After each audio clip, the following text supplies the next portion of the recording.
પ્રભુ ઈસુ ખ્રિસ્તના નામમાં આપ સર્વને પ્રેમી સલામ.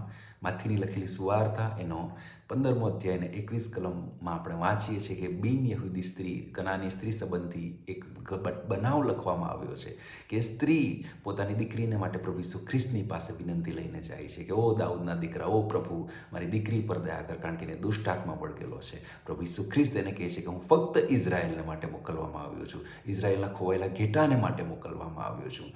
અને પ્રભુ ઈસુ ખ્રિસ્ત સાથે સાથે કહે છે કે છોકરાની રોટલી કૂતરાને આપવી વ્યાજબી નથી. ત્યારે સ્ત્રી કહે છે કે પ્રભુ તે ઠીક કહ્યું, પણ એ કૂતરાઓ પણ છોકરાઓના મેજ પરથી પડેલા કકડા ખાય છે. અને એ સમયે પ્રભુ ઈસુ ખ્રિસ્ત કહે છે કે બાઈ, તારો વિશ્વાસ મોટો છે, તારા વિશ્વાસ પ્રમાણે થાવ. આ બનાવ દ્વારા પ્રભુ ઈસુ ખ્રિસ્ત એ જણાવવા માંગે છે કે બિન યહૂદી વિદેશીઓ પણ પ્રભુ ઈસુ ખ્રિસ્ત પરના વિશ્વાસ દ્વારા ઉદ્ધાર પામી શકે છે, તારણ પામી શકે છે, સાજાપણું પામી શકે છે. માટે પ્રભુ ઈસુ ખ્રિસ્ત પર વિશ્વાસ કરીએ. Thank you.